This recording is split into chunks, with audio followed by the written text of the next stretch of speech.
Hello and welcome everybody to today's debate. Shortly you will see a poll come up on your screen. Please now answer that question in front of you. Should we void the 2019 football season? Is it yes, no, and undecided? I can see all of the questions coming in. Wow, we've already got over 100 people joining us for today's debate. Fantastic. And 80 of those people have already answered the question. It's a little bit closer than I thought it would be, which shows for a very interesting debate. Fantastic, those numbers are going up. We've still got about 40 people left to answer that question. And it is very, very split. Wow. Okay, I'm gonna give it a little bit longer just to let everyone log on here.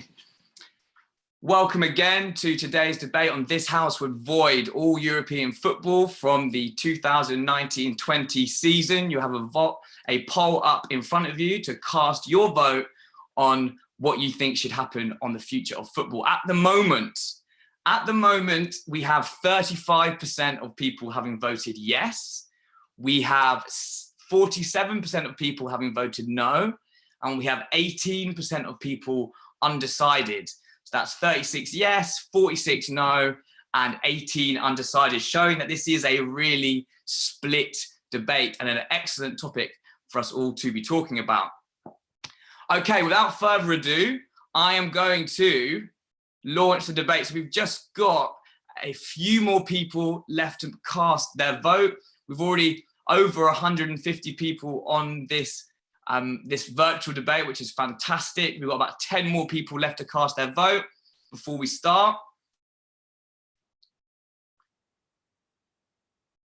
Okay, I'm going to end it there. So the final vote here, 139 of you have voted.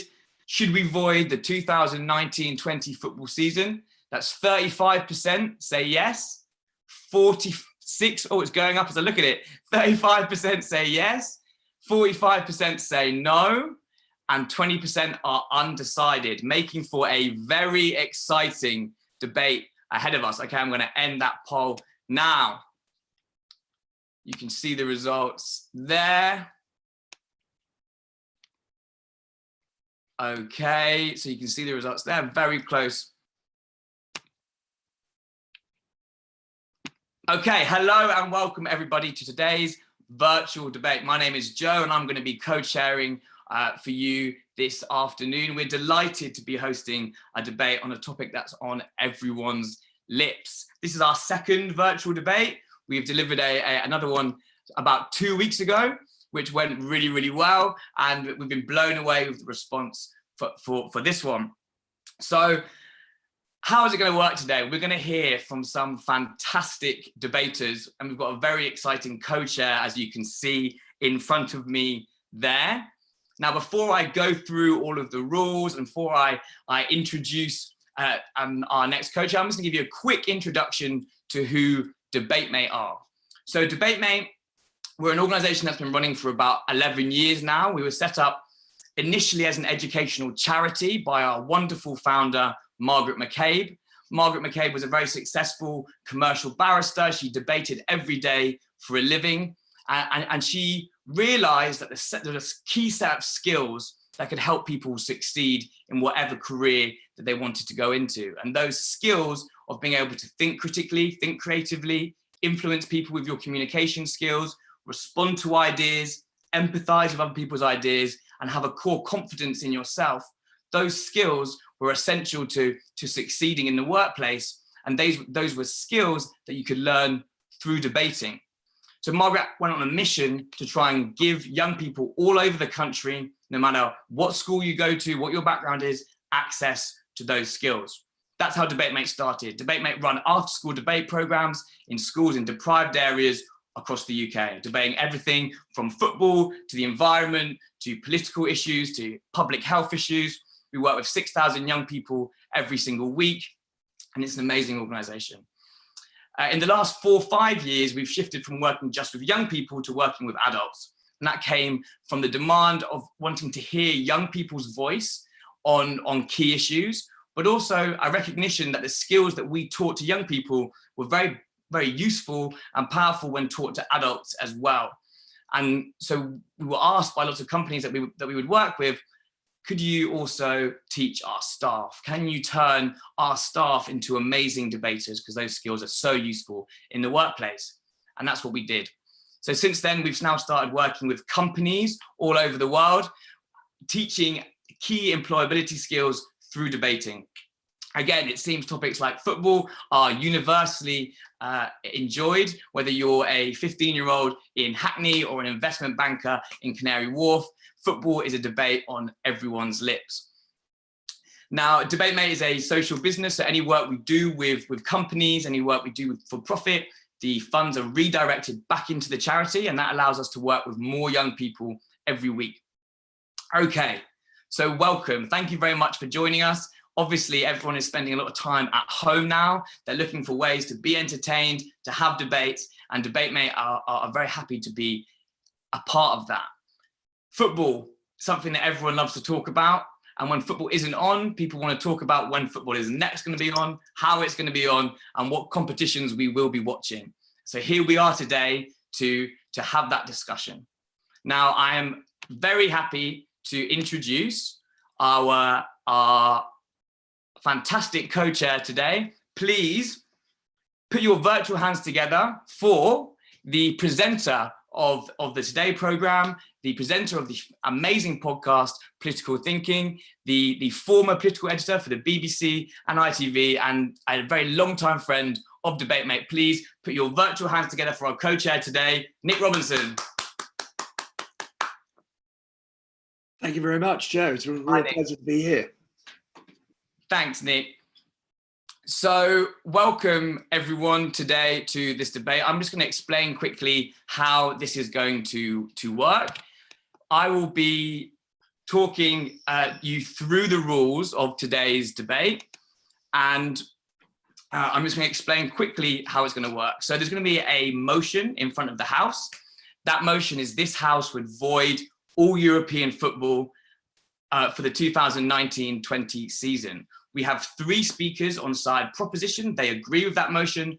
And we have 3 speakers on side opposition. They disagree with that motion.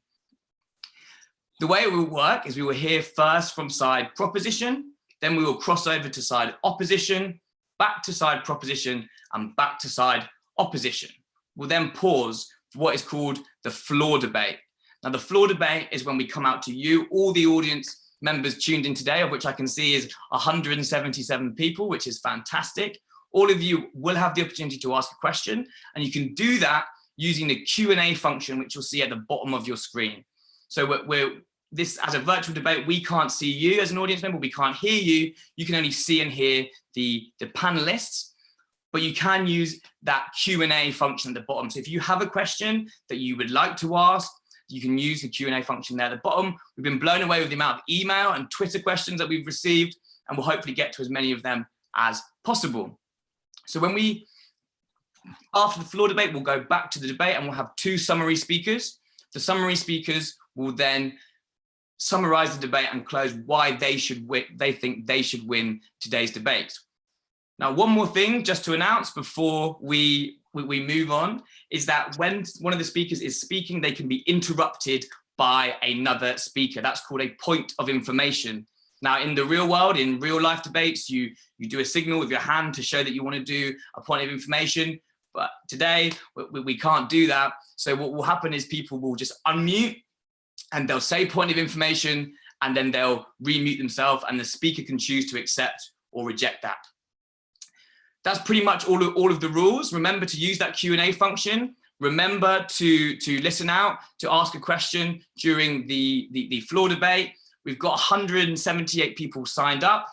Now, I'd like to say a quick word from our CEO, Margaret, who's tuned in watching today. She's asked everyone, wherever you are, whatever you do at work, whatever situation you're in, is to do your best to try and keep the wheels spinning. They were the words that she said. DebateMate have been doing all we can to keep the wheels spinning, both in terms of our work with young people and our work to deliver exciting, interesting content to people all over the world. it's a challenge for sure for everyone, and we're just doing our best to keep that moving. And she says with all her heart, please do that as well if you can. Okay, that's all for me from now. I'm going to hand over to Nick, who's going to introduce the motion one more time and today's first speaker. Thanks, Nick. Thanks very much indeed, Joe. Let's remember what the debate is today. This House would void the 2019-20 season. And you might be wondering what void means. It means ignore all the results of the season. None of the league standings are going to count. The prize money is handed out as if it was last season's result, and a community fund will be set up for clubs that are in financial difficulty. Now, I should declare interest. I'm a Manchester United fan, so it is absolutely clear what should happen. Anything, so long as Liverpool don't win another title, because that would be good. But I will pretend to be impartial just for the next minute or two before doing my best to rig the result, if that's all right. Let's hear from the debaters, because that's what we're really here to do. And we're very lucky because we've got some great debate-mate debaters, and we've got some incredible experts here for you as well. So our first speaker, who is proposing the motion that this House would void the 2019-20 season, is someone we know well at DebateMate. He's Adi Odusola. He's an executive program director at DebateMate. He's been involved amazingly since he was 11 years old as a student on the program. He was at University of Nottingham before he joined a few years ago full-time at DebateMate, working on their behavioural intervention schemes, which is just one of the programs that people are very proud of. He works on corporate training, and he is in every way a very decent man, except that his favourite footballer played for Arsenal.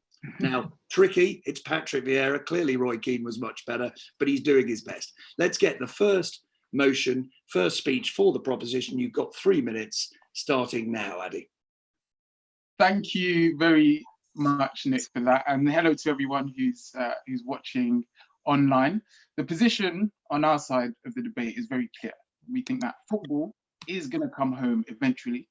And there's nothing we miss more than from before lockdown than watching and enjoying the exhilaration of football. But if football is going to come back, it has to be done in the right way. It categorically cannot be done at a significant risk to human life. That's too high a price to pay. And that's why we can't play the games behind closed doors, for example.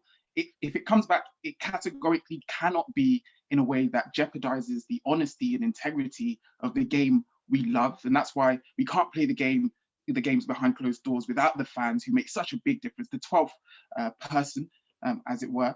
And categorically, and this point is really important, if football comes back, it must come back with the involvement of a World Cup victory for either Nigeria or England. I don't mind which one, but that's the right way to bring football back. I'm going to talk to you about a few reasons why the risk is too high to play these games behind closed doors. Kelvin, my next speaker, will talk a bit about why football is important in terms of our culture. Millie's going to summarize. And Nick's done a good job of telling you what our plan is. But the only other thing we wanted to add is, in terms of TV and prize money, that will also be done in terms and based on the results from the 2018-19 season. So it will be based on last year rather than this year. But why do we think it's such a risk to play these games? And it's for a few reasons. We think a lot of teams we appreciate have given their lives, backroom staff, players, even fans traveling, to achieve success in the league this year. And ideally, we would reward that. But if we do that, what does that actually mean if we play these games behind closed doors? Well, one, it means these players will be playing and touching each other on the pitch. Staff will be sharing facilities. Point of information. No, thank you, Zarina. And we think that's way too much of a risk of transmitting coronavirus. We think that that's actually a really bad risk. And if we think about how much money is on any given football pitch worth of investment, that's way too high a risk to take. If we think about them as human beings, it's way too much of a risk because they all have families, for example. But also, if you put football on the TV for loads of fans to watch, as much as I would love to be able to watch these games, what message does it send? It says, if you plan a bit— Point of information. Think 1 second, Zarina, if you think you have a good enough reason, you can just flout the rules of lockdown. And then this becomes not just a football discussion, this becomes a very serious public health issue. We cannot afford to field that risk. And that's why we think it's just too much of a risk to safety to bring football back behind closed doors. Zarina disagrees there. Some medical experts predict it could take upwards of 18 months to find a vaccine for coronavirus, enabling us to have full capacity stadiums. Are you going to suspend football until that point? Well, I think we would rather just play the games and start again without taking any of this season's games into account. If it took 18 months in order to be able to get fans back into the stadium, we would be happy, because we care about people's safety, to postpone games. I think that Zarina does a very dangerous thing at putting people's lives at stake by saying that we should potentially bring the fans back in before it's necessary. The last important thing is about postponing the games, because in terms of the integrity of our game, if we take a sort of 3-month-long corona break and then come back whenever the next season can start in January or September of later this year or next year, that means that loads of variables change. The difficulty of the games has literally changed. The players coming back from injury, transfers, the congestion of the fixture list. And that undermines the difficulty and the honest representation of performance from this year. And we cannot take that into account and give teams and players prize money according to that, even though we completely accept they worked hard and ideally we'd want to reward them. So to finish, safety of the public, of you, and me, is the most important thing. We cannot undermine that, and we cannot undermine the integrity of our game. And so if they think it's all over, as the World Cup commentator would say, it's probably because it should be now. And so I beg to propose. Thank you. Adi, thank you very much indeed. How appropriate, when you mentioned a World Cup commentator, that we then move to the first speaker of the opposition, who is indeed a World Cup commentator. It is Jackie Oatley, a voice you will know from her commentary at ITV and the BBC on the men's and the women's World Cup and the Euro competition as well. What you might not know is she's also a qualified coach. That the reason that she has an MBE is all the work she did promoting the women's game. She currently does football for the Sunday Supplement on Sky Sports and also ITV's darts coverage, but you will see her undoubtedly and hear her in the big competitions that come back after football returns. So let's invite Jackie Oatley to be the first speaker for the opposition. Jackie, over to you. I'm just going to say, can everyone turn their camera and video on? I think it'd be great if the audience can see the reactions that we're seeing. So keep your camera on, speakers, so we can see that. Thanks, Jackie. Hi there, and thank you, Nick, for the introduction. Hello, everybody. That was a very persuasive argument, Adi. You can tell you've done that before, by the way. Now, I propose, in contrast to Adi, that the current professional English football season, including the Champions League and the Europa League, must be concluded before the next one starts. I take into consideration everything that Adi says about safety, and of course, nobody is proposing that the safety of footballers, all the people who are going to be at football grounds, are put into any kind of jeopardy as a result of our beloved game coming back. So let's be clear on that. They will only play as and when it is safe to do so and safe to resume. But when football does come back, whenever that may be, and of course that's all being debated now, can they play again before the end of June, etc. Whenever they do come back, there is simply no point in expunging everything that happened last season and just going, we'll just rip it up and we'll just start again and we'll start on next season, knowing that it's several months again before anything else is decided. No way. There is still so much hanging up in the air. And it's not just all about Liverpool before everyone starts on that, and everyone's got their views on that. Joe's a big Liverpool fan. Of course, it wouldn't be fair in theory for them to be given the league unless they'd had the opportunity to win it. But it is about so much more than that. It is about Aston Villa having a game in hand and having an opportunity to avoid relegation. It's about Fulham having an opportunity to come up. Leeds, after all this time outside the Premier League, for goodness sake, imagine telling them, in fact, you go and tell them to their face that they can't come up. Go and tell those Leeds supporters. And it's about... no, rejected at the moment, actually. Thank you. Thanks, Adi. Appreciate it. It's about the teams further down the league as well. Bradford City in League Two. It's about Tranmere having a chance to get out of the relegation zone in League One. It's about so much more. Partick Thistle now been told that they are relegated from the Championship. They're deciding not to sue. But do we really think Aston Villa won't sue if they're just told Tough luck, it's all being relegated. And it's not all about men's football. In the women's game, tiers 3 to 7 have already been expunged. Take the example of Wolverhampton Wanderers women. They were flying clear. They were that close to being promoted to the 3rd tier. They were given so much more support. They're going to go on to do big things. Jade Cross scored 35 goals, wiped from the history books. It simply makes no sense to do that unless you find it as the very, very last thing to go. It absolutely isn't at that stage as yet. And if you want to take another Wolverhampton example, what about on the men's side, in Wolves being on the verge of making it through potentially to the last 8, being 6 games away from winning the Europa League and then having a Champions League place, having started their season in mid-July last year and having to juggle all the different competitions. There are so many other examples, and we could have a month of football, which would be, even behind closed doors, it's not ideal, but we have all these different issues ready to be resolved within, say, the space of a month. There is no way you can just go, let's throw it out the window and just start again. Football is not played on paper.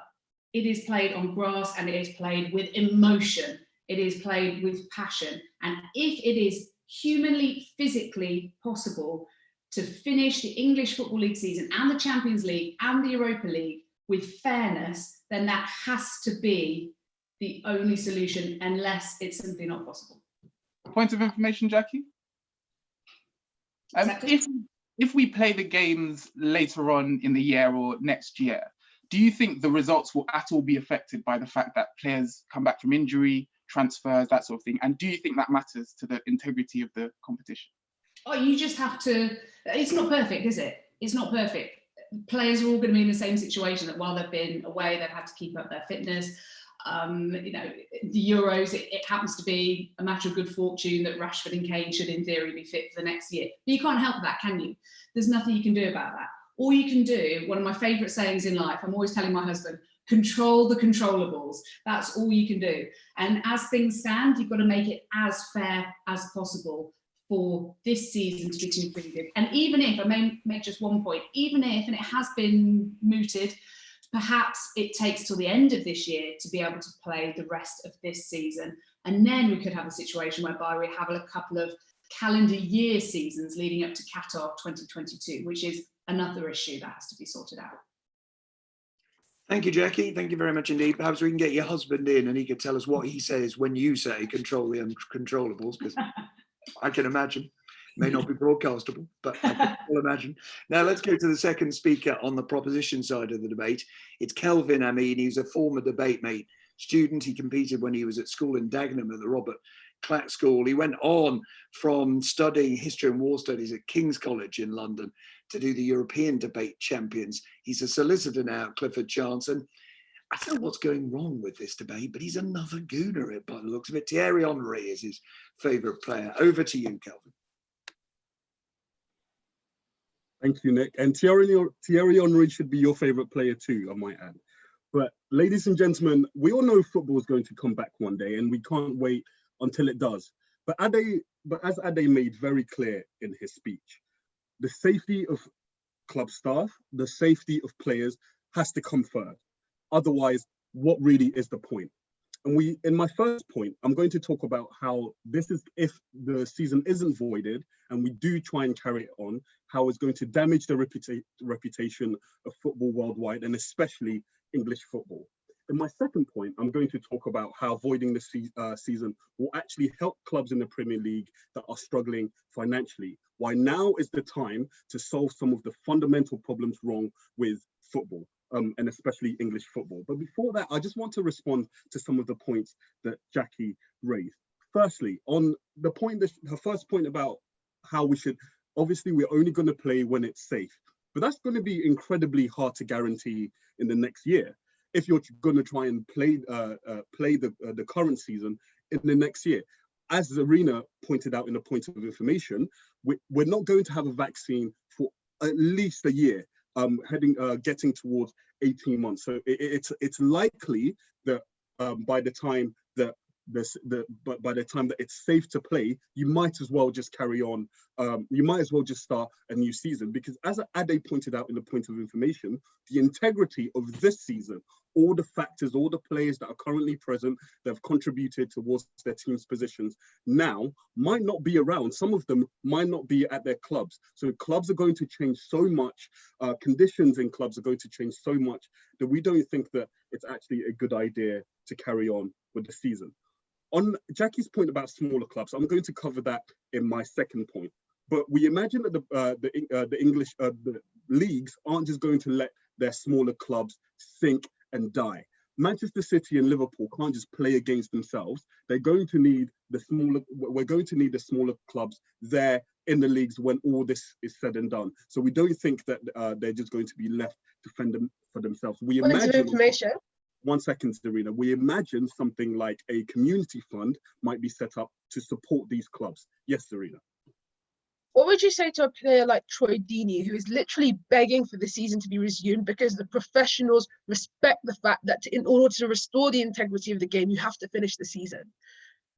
I would say to those professionals that unfortunately, when it comes to issues of life and death, yes, it's awful that you have to sacrifice playing time, but we also have to balance off your desire to want to finish the season with the safety of players around you. And I'm going to get onto this exact point now, actually, about how this is going to damage the image of football.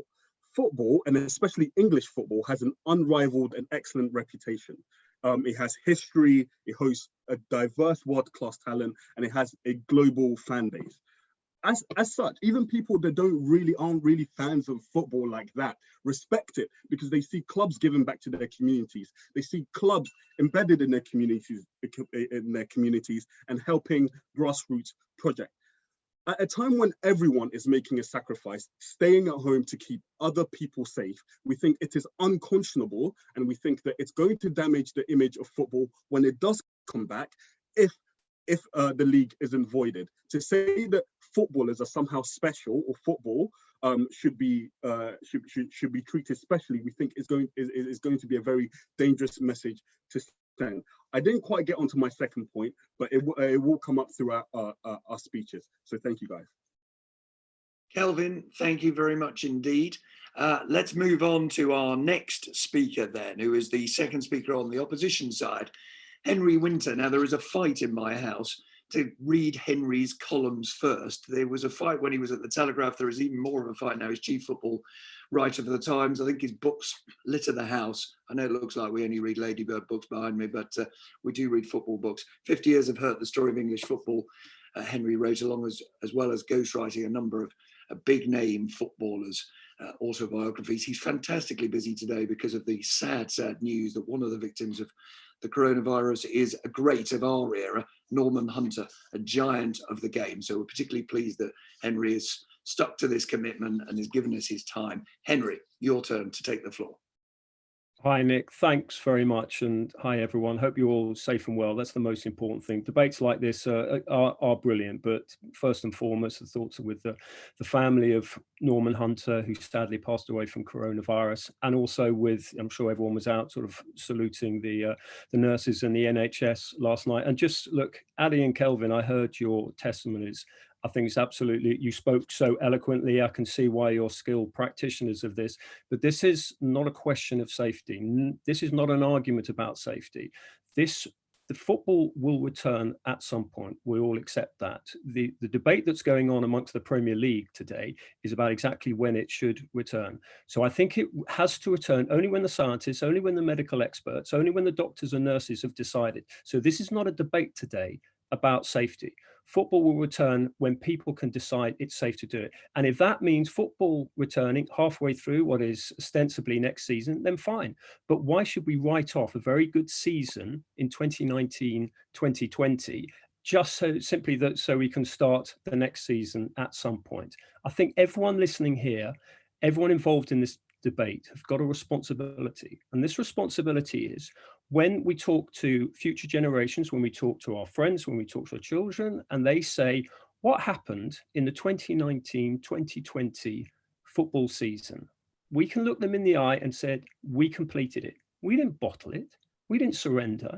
What we did is we just waited until it was safe, and then we all walked back into the football grounds and we said to each other, right, where were we? Where were Liverpool about to win the league? I mean, good luck, Addy and Kelvin, telling Liverpool fans to void the season. I mean, Nick, you are a master of words, but when you started off this debate tonight with those words, void the season, I mean, it's void all results. You're effectively saying, it's not a criticism of you, you're a brilliant host, and we know that, I listen to you every day, but what you're effectively saying is void all the performances. So go and tell Trent Alexander that all the work he's done this season in becoming the best right back in the world, that's all irrelevant. Try telling the kit man at Leeds United, who proudly lays out all those strips for Patrick Bamford and all those great players of Marcelo Bielsa, who were desperate to get from the Championship into the Premier League, and as they've spoken so eloquently and moving today to honour the memory of Norman Hunter, one of their greatest ever players, that's irrelevant. Yeah, go on, far away. Isn't the hard work that they put in already represented by the positions on the league tables right now as it exists? So, and you're voiding that. You're saying that doesn't matter. And as Nick said in his opening statement, that actually, and I think Addy and Kelvin, you both mentioned this, that actually we would say none of this matters. Karen Brady, if I may continue, Karen Brady at West Ham, who's a fantastic role model in sport, what she's done is brilliant. But when she said at the start of this whole debate, and I've been covering it every day for the last, what seems like last lifetime, but certainly the last 30 days, when Karen Brady came out and wrote in her column that actually we should void the season, she soon had to backtrack, because people who care about sport, people who care about football, people who care basically about what are we doing on this earth, which is about winning. It's about fighting through adversity. It's not saying, oh, let's void it because it didn't work. It's about resuming when we can. It's about respecting the work of Jurgen Klopp at Liverpool and the amazing football that they've produced this season. As I say, respecting the work of Leeds United. Chris Wilder, try going and telling Chris Wilder at Sheffield United that all the amazing work he's done, pushing that team up through the divisions, and now this season, getting to the brink of the Champions League. Leicester City as well. We remember the great romance of a few years ago when they won the title. Look what they're doing this season. They're getting back into Europe. Good luck telling Jamie Vardy that this season doesn't count. I probably overrun my time, but honestly, I listened to your very admirable attempts at proposing this motion, but I oppose it. Jackie did it far more eloquently than I did, but I oppose it because it's an assault on the essence of sport, which is about keeping going, winning through. Thank you. Thank you very much indeed. You're even getting applause there, and maybe some from other people who are watching at home as well. Now, Joe is going to just talk us through the next stage of this before we hear the wind-up speakers for each team and also give you the chance to vote, because this is your moment to throw the floor open and get some comments. Joe. Thanks, Nick, and thank you very much to all the speakers so far for what's been an excellent debate. Jackie did out me there as a Liverpool fan. You could say that I was desperate to get this debate up and running and have two experts explain why we should not void the season. Maybe I've achieved that. You guys can tell me later. But now it's time to hear from you. We've had loads of questions come through on the floor. I'm going to go through those now. As a reminder, those questions aren't going to be answered straight away. They're going to be addressed by Millie and Zarina in the floor debate at the end. So I'm going to try and get through as many questions as possible here. So first up, we have a question from Chris Eaton. Chris asks, Chris Eaton is the chairman of Wythenshawe Town. We should have qualified for the FA Cup for the first time in our history. If this season is void, would this disallow our entry? Thanks a lot from Chris. Amazing question there. We have a question from Maxwell Borowick. He said they can't open the stadium because the players could get coronavirus. So that's the issue around the large amounts of groups coming together when to play football, will that affect safety? Joseph Thomas, what about contracts? Some clubs are relying on players some clubs are relying on players that they won't have if we repeat the season. As a Newcastle fan, if we have to repeat the season, many of our key players will be lost and staying up may become a struggle. Does this seem fair? Kailash Majaria says, no, well, that question's just been missed there. Louis Morin, how about a round robin tournament between the bottom 5 and 6? Some revenue for clubs and for charities. Chance to settle any debates about who goes down. Anonymous attendee here. Schools are using teacher assessment and mocks to decide the A-level and GCSE results for students. Is there a football equivalent? So that's been the discussed modeling issue, where you can kind of predict how clubs will have achieved if the season had been played as it was. Keep those questions coming, guys. We've got loads of really, really good ones here. We've got a great question from Sanjay Bandari. If you cancel the season, who wins apart from the lawyers? That's a quagmire like the baseball ground in 1970. Great point there. I'm just going to keep those questions going. Please keep them coming. We've got a question from Moses Johannes, which says, to what extent do we persist with this season? If football can't reconvene until August, say, do we allow next season and the Euros to bear the brunt of our desire to finish this season? So talking about the knock-on effect about not playing the football now. We have a question here from a Leeds fan, very important in this debate, Curtis Steele. If the season is voided, we are very likely to lose Bielsa and players like Calvin Phillips. Does this seem fair to anyone? It's a bigger issue than just starting afresh again. Now, I think we have someone phoning in to ask a question now, which is Jeff Thompson, I think, who is the chairman of South Shields FC, who is going to be making a contribution here. So Jeff Thompson, I'm going to welcome you to turn your audio now, and please make your point. Thanks, Jeff. Thank you all. Can you all hear me? Yes. Wonderful. Well, all I would say is as follows. I'm very much against the motion, i.e. to null and void the season across and down the pyramid, in my opinion, is wrong. From a South Shields perspective, yes, we're sitting 12 points clear with 9 games to go. So 75 to 80% of the season complete. We've all heard recently that the FA Council ratified a decision by the Alliance Committee to null and void from steps 3 down over, including the women's game and a disabled game, which in my opinion, and with the greatest respect to the individuals involved in that decision, was entirely wrong for all the reasons that you've been airing in the debate so far, and in particular the comments made by Henry. So for me, that decision in terms of steps 3 to 7 has been made prematurely. My point would be as follows, that you've got to have consistency. You've got to protect the integrity of the English pyramid. You can't have one set of rules for Liverpool, the Premier League, etc., the EFL and the National League, and then a completely different set of rules for everybody else. That is completely morally wrong. And certainly South Shields and many, many other clubs at our level and below will be challenging that and have done so. So I don't want to waffle too long, but just to say that, we have to have integrity, we have to have fairness, we have to have transparency and consistency across and down the pyramid. And frankly, yes, of course, football can only return when it's safe to do so. So safety and everyone's health is of paramount importance. But when that is the case, then surely finishing this season is of the highest priority for all the reasons that have already been shared.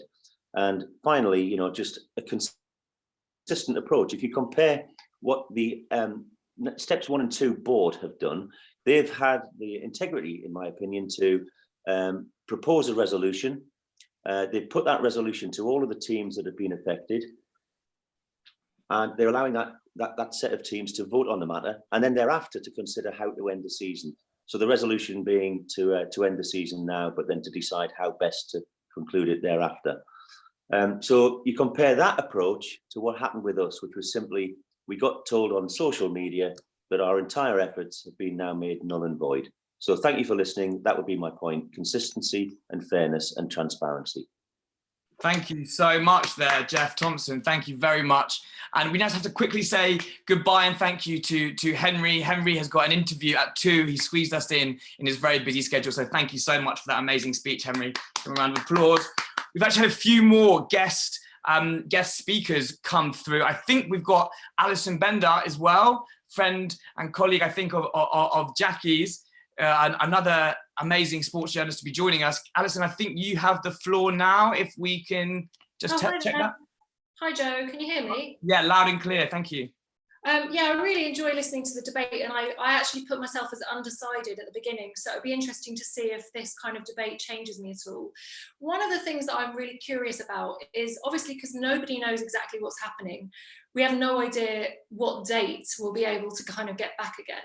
And so I'm wondering, I'd like to hear, you know, from Jackie, and obviously Henry's gone now, but what would they do about next season? Would they be interested in a shortened next season, if you could continue to play out the rest of this season? And, you know, what do you think that means for next season? Would you be willing to scrap the whole of next season if the date is too, you know, far along? Yeah, if I can answer that. Hi, Ali. Great to have you on here as well. I think, as I said in my previous sort of opening gambit, the absolute priority has to be on concluding this season for fairness, for integrity, because football will resume at some stage. So whenever that may be, even if it was a year away, I still believe that the priority has to be to conclude this season based on all the reasons we've given so far. And based on the fact that all the clubs signed up for the rules and regulations of this season, and they've got so far down the line, they're so close to concluding it. If they were to come back and manage to conclude this season, then everyone could agree and sign up to an alteration, a variation of next season. Even if they go down the route like some of the South American countries do, where you play just once rather than home and away, it wouldn't be ideal, but nothing's going to be ideal in this situation. So even if you do have a truncated version whereby you play a team once at home, another team once away, it's still going to be what everybody has signed up for, and everybody knows where they stand. And then it will take time perhaps to get back to the normal calendar, but something has to give. I just believe that the thing we shouldn't give is the integrity of this season, which is so close to being concluded.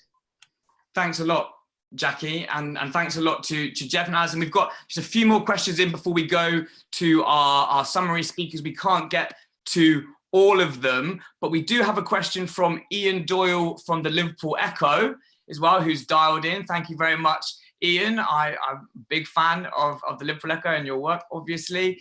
Let's go over to Ian to hear your point on this debate. I'm looking forward to it, gotta say.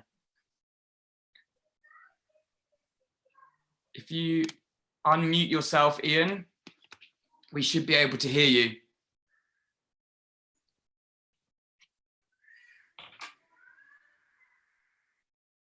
Okay, Ian. Just having some technical difficulties there. In the meantime, we also have, Ian's question was, surely continuing the football season through to completion protects the integrity of leagues, which is the key detail in all of these arguments whenever the season can eventually resume. We have some great questions about the role of lawyers. We've had some amazing questions from Holly from Sacred Heart School in Camberwell, one of our top debate mate programs. We have a question from Jane Carhill, an amazing teacher who used to work from Debate Mate, which says, if you play behind closed doors pre-vaccine, how do you stop fans gathering to watch? So a practical question about, if we play behind closed doors, that pull of football fans, will they still come together and try and get together to watch it? And is that a risk for people's health and safety? Okay, everyone, that was an amazing floor debate. I'm gonna have to stop it there in the interest of time. I'm going to give all our questions from all over the country, all over the world, a big round of applause. Thank you very much. Just seeing Chris Clayton from Japan come in there, amazing. Now, I would like to hand back over to Nick for the summary speakers who are going to explain why their side have won this debate and hopefully address some of those questions from the floor. Thanks, Joe. Yes, we're going to get a speaker from each side now, from the proposition and the opposition, a chance to address some of those questions, to address the other points that you heard in the debate, a chance effectively to sum up the best arguments for either side. Well, first of all, for the proposition, we're going to hear from Millie Diaz-Solkowska. Millie is an executive program director at Debate Mate. She graduated at King's College London, and she mentors for Debate Mate in an extraordinary range of places. I'm just looking here. She's worked with the Premier League, she's worked in Korea, she's worked in South Africa, she worked in Rwanda. She then moved to the best place of all, of course, which is God's own city, Manchester, where she now oversees the Manchester secondary programme. So her favourite football, I'm told, is Lucy Bronze. Millie, your turn to speak for the proposition. Thank you, Nick. It's true that we are living in an unprecedented time here in the UK and indeed all around the world. But we on Proposition are the only team that believes football doesn't exist in a world of splendid isolation and can continue detached from this reality. We think the idea that football can be played under the given circumstances and this season can be continued with any semblance of integrity belongs in the same idea of ludicrous ideas as 5G causing this crisis. All right, there's only one team right here today that is responsible enough to look at the current situation, to look at the realistic options in front of us, and then to advocate for the safest, the most realistic, and crucially for us on Side Proposition, the most moral way forward, not just for individuals, but for the entire footballing world. Look, we have 3 options in front of us on the table. One, we can play these games relatively soon, thereby violating government advice and medical advice, positioning players as above the law, or we can do this delay, unknown delay of probably many, many months, a decision lacking any footballing credibility, or we can do what the Proposition are advocating for, and we can put our communities' welfare first, and we can void the rest of the season. We think there's only really 2 questions that anybody needs to be considering when making up their mind on this issue. And the first is the question of morality. What is the most moral thing to do given this given set of circumstances? And then we think, what is overall best for the footballing community? We think that's a really important question as well. Now, we've got quite a few lies from Side Opposition. They say that this season can be finished in a week, in 2 weeks, in a month. Well, actually, there's 9, or for some teams, 10 games left to be played.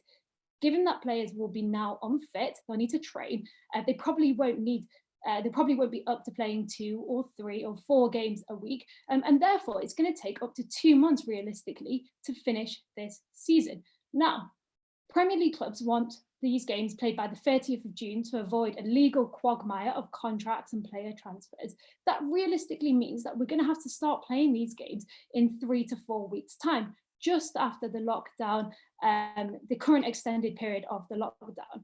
Given this gives no training for footballers, we think this puts them at a real high risk of injury. But more importantly, we think realistically that's not going to happen. What's going to need to happen is footballers are going to be made exempt from the law, thereby undermining a fundamental pillar of society, that we are all equal in the eyes of the law. It puts the wealthy and those with a lot of material possessions above the everyday citizen. We think potentially fans may follow suit. They may want to, if not watch the games together, then go and play together. We think that's a massive public health issue.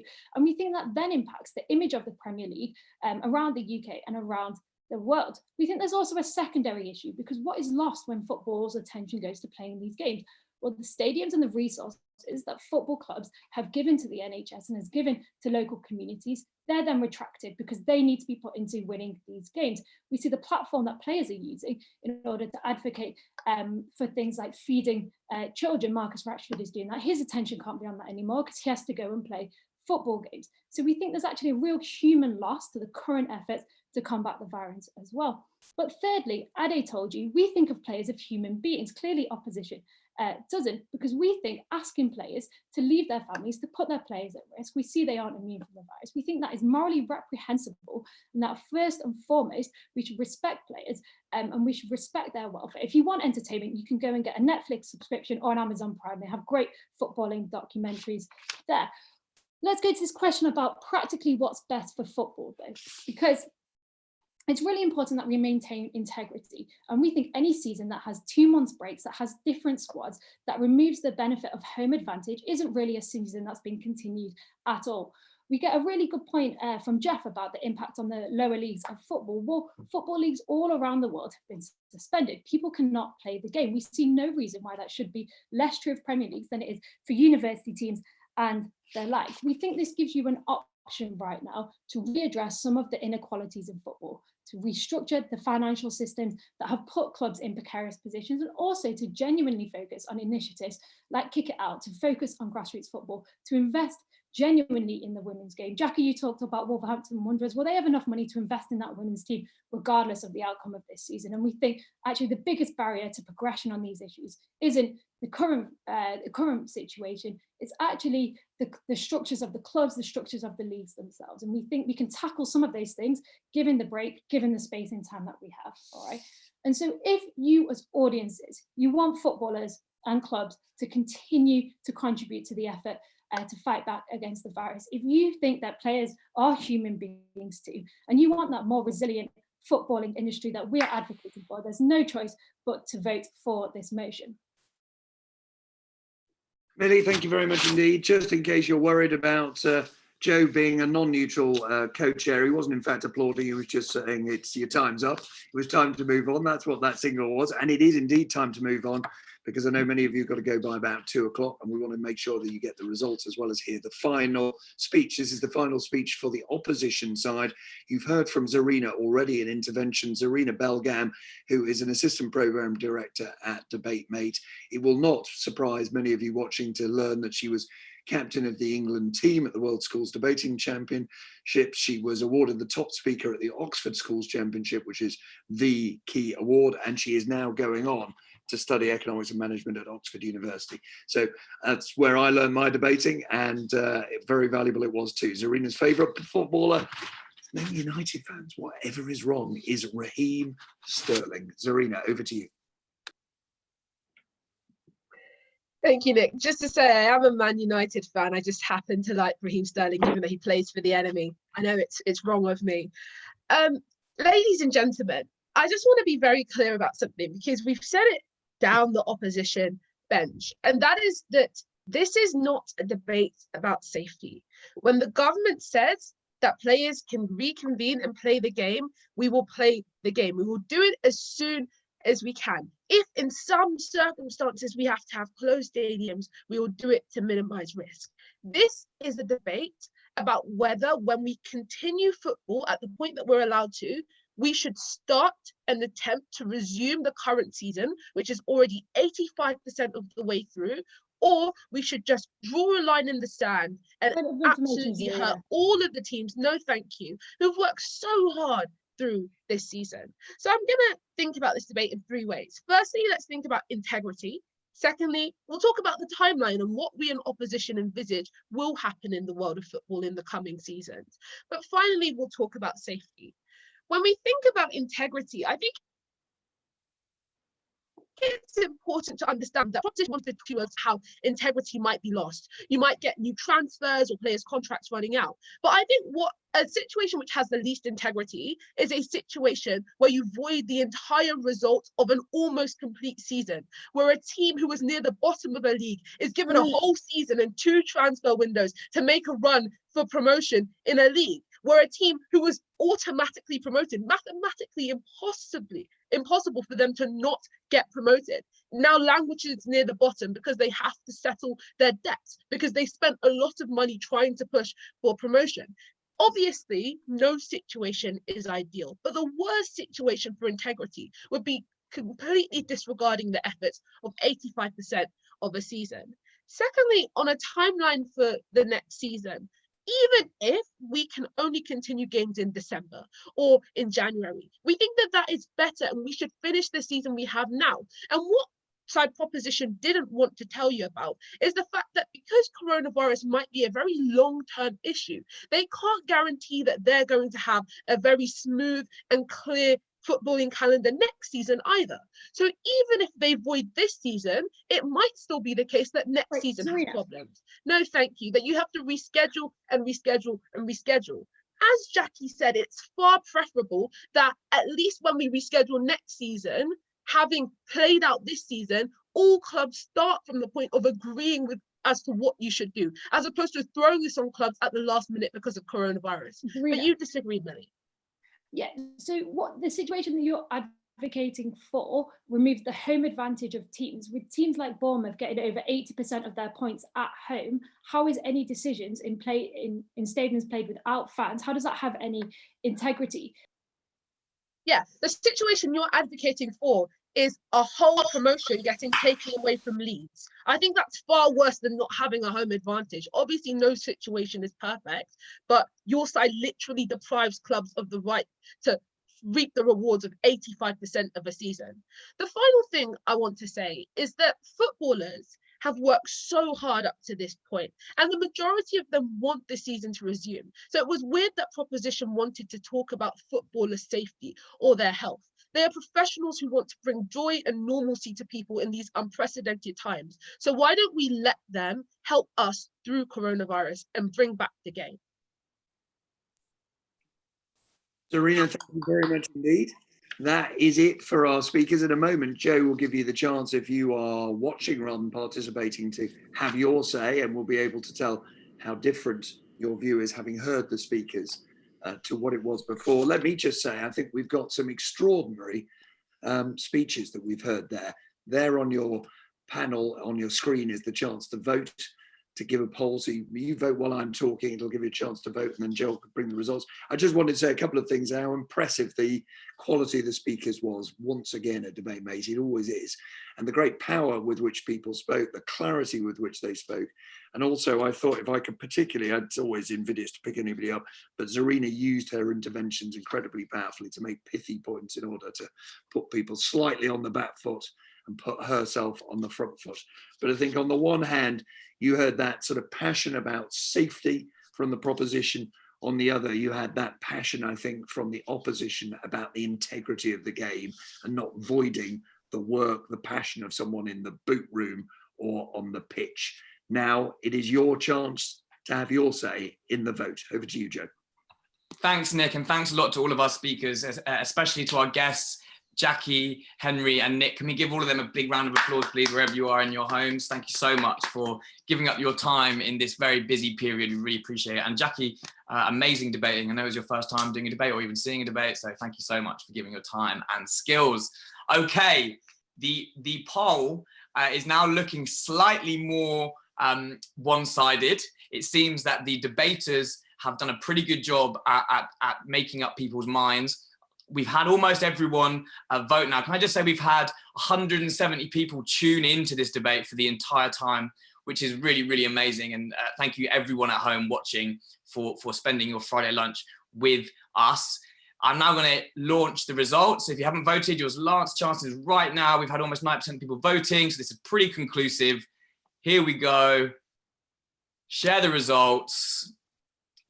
Okay, can you see those results? That we have a fairly resounding win for the opposition. The 69% of people watching say that we should not void the football season of 2019-20 in light of the coronavirus. As a Liverpool fan, I'm obviously absolutely delighted with that result, and I hope the powers that be take note. I don't know if Nick, Jackie, you can arrange that. Thank you very much, everyone, for giving up your time today. Debate Mate are going to continue to do these debates. We will be doing our next one on the 1st of May. If you've signed up today, you'll get an email following up with the information at some point on the next one. Please stay in touch with Debate Mate. Follow us on Instagram, Twitter. There's loads of content going out there to keep you stimulated and engaged in this time. If you have young people, young kids at home, and you're looking for a way of keeping them engaged and trying to get them to have the skills that you've seen from all of our debaters today, we are delivering virtual debate workshops. So drop us an email on info@DebateMate or get in touch with us via any social media channel and we'll be able to arrange that. If you would like to run a debate like this, if you would like to run debate workshops with your colleagues, with your family, get in touch. There's no one really that we don't debate with.